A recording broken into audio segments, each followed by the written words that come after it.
there, my name is Cynthia Wakio, and today we're looking at the issue of salary. When we think about salary, especially in interviews, it can be an emotive issue. So today we're going to look at how you can answer what are your salary expectations question. Thank you for joining me. Thank you, Cynthia. You have been a recruiter for a long time. Yes. So in your experience, why do employers ask for salary expectations from a candidate when they know they have a budget for the role? So that's a very good question, Cynthia, and there are two reasons why an employer would take that route. And the first one is, especially when they've not disclosed the salary, so they want to know, are you within their budget? For example, if I'm hiring for a position for 50,000 and the expectation is 80 to 100,000, then no matter how qualified you are, then we'd say you're really not a good fit. And I would say salary is a big determinant when it comes to interviewing, because at the end of the day, you're offering your skills there's an expectation why you're offering your skills, and that expectation is in terms of salary. So if I feel you are either too high, there's a high chance we may not get to the next stage, which is me giving you an offer. The other reason, and this is where candidates needs to be very careful about, is because what you ask speaks of your worth.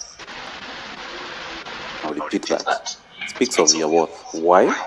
Let's say this job pays 200,000, and yet you come, you say you have the skills, you have the experience, and you want to be paid 50,000. People will start doubting your competence simply. They'll see there's something amiss. So also, the way you negotiate, the way you go asking about the salary, you are sending a message. And employers are very attached to the message that you are sending.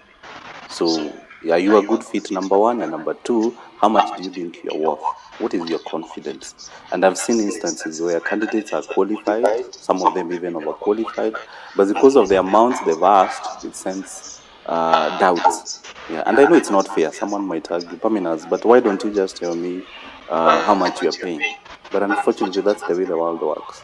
Yeah. And when you base it on the salary you're currently receiving, to now ask for your salary? Yes, what I normally tell candidates is you've got to do research, because what you're earning has nothing to do with what you'll earn tomorrow. You could be overpaid where you are currently, or you could be highly underpaid. Those are factors. So at the end of the day, it's all about salary negotiation. It's negotiation at the end of the day. Yeah, it's not so much about your worth. It's about, are you able to put your best foot forward? Are you able to negotiate for the best deal? Yeah, and that will come from you first being able to sell the value, and then having the confidence to ask the much you think you're worth. But obviously having done also research. For example, if you go to an SME, they're not going to pay you the same way as, let's say, a multinational. It's given. The multinationals will have a bigger budget. They have more financial mass. Yeah. So there are factors that you should consider. Yeah. And besides that mistake that candidates make, what other mistakes do you see them doing when it comes to salary negotiation? There are only two of them major ones. So the first one is obviously not doing the research. Because some of them, a lot of the questions that I get asked is, how do you bring out the issue of salary? What do I say when I'm asked? But they forget that there's what you need to have done, the research you need to have done. For example, Cynthia, if you're to go to Mombasa, if you are planning to go to Mombasa next week, it's not just a matter of waking up and going there. You look at the mode of transport, you look at the convenience, you look at the time aspect. So all those you determine what you'll use. So it's the same case if you're going for an interview. Get to know who's this employer, which is the industry, what is the sector, what's the size of the company. And from there, you'll have a rough idea. Then ask around, ask people. And I can tell you'll be almost 90% there in terms of knowing how much salary to ask. Yeah. So do the research. That's one mistake I see professionals making. The other mistake is bringing the issue of the salary way too early. It's not any different from dating. If you go with someone out for a date and they want to marry you, Cindy, the following day, the second date, what would you think about them? Yeah, you'd have question marks, isn't it? So go with the pace. In fact, I tell professionals, you should never be the one to bring the issue of salary. If the employer doesn't bring the issue of salary, just know then most likely you're not the ideal candidate. Yeah, so don't be in a rush. It can even take 10 interviews, 20 interviews. So just hold on. And even when they bring the issue of salary, don't be very quick to come out with numbers and say, oh, I want to earn this much. No, ask them. Are there benefits? Is there any other thing that comes with this job? Are there commissions? Are there bonuses? Do I have my medical cover? Do I have a pension? Because also I've seen instances where someone quotes a figure which is even higher than they were earning, but then the new job doesn't have benefits, and yet the benefits were way higher where they are coming from.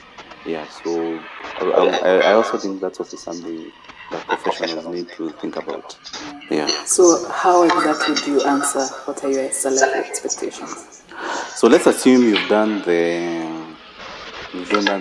research. You're pretty comfortable. You know about the organization, and then you've waited all the end, so you've been able to sell value to the employer. Then the best way to approach this is give them a salary range, with the lowest being your ideal. So let's say you're looking for a salary of 100,000. So if I were in your shoes, I'll tell them I'm looking to earn between 100 to 130,000. So I know even if they squeeze me and they say no, we don't have a budget, so we'll go with the lowest, then you'll be happy because they have given you what you're looking for.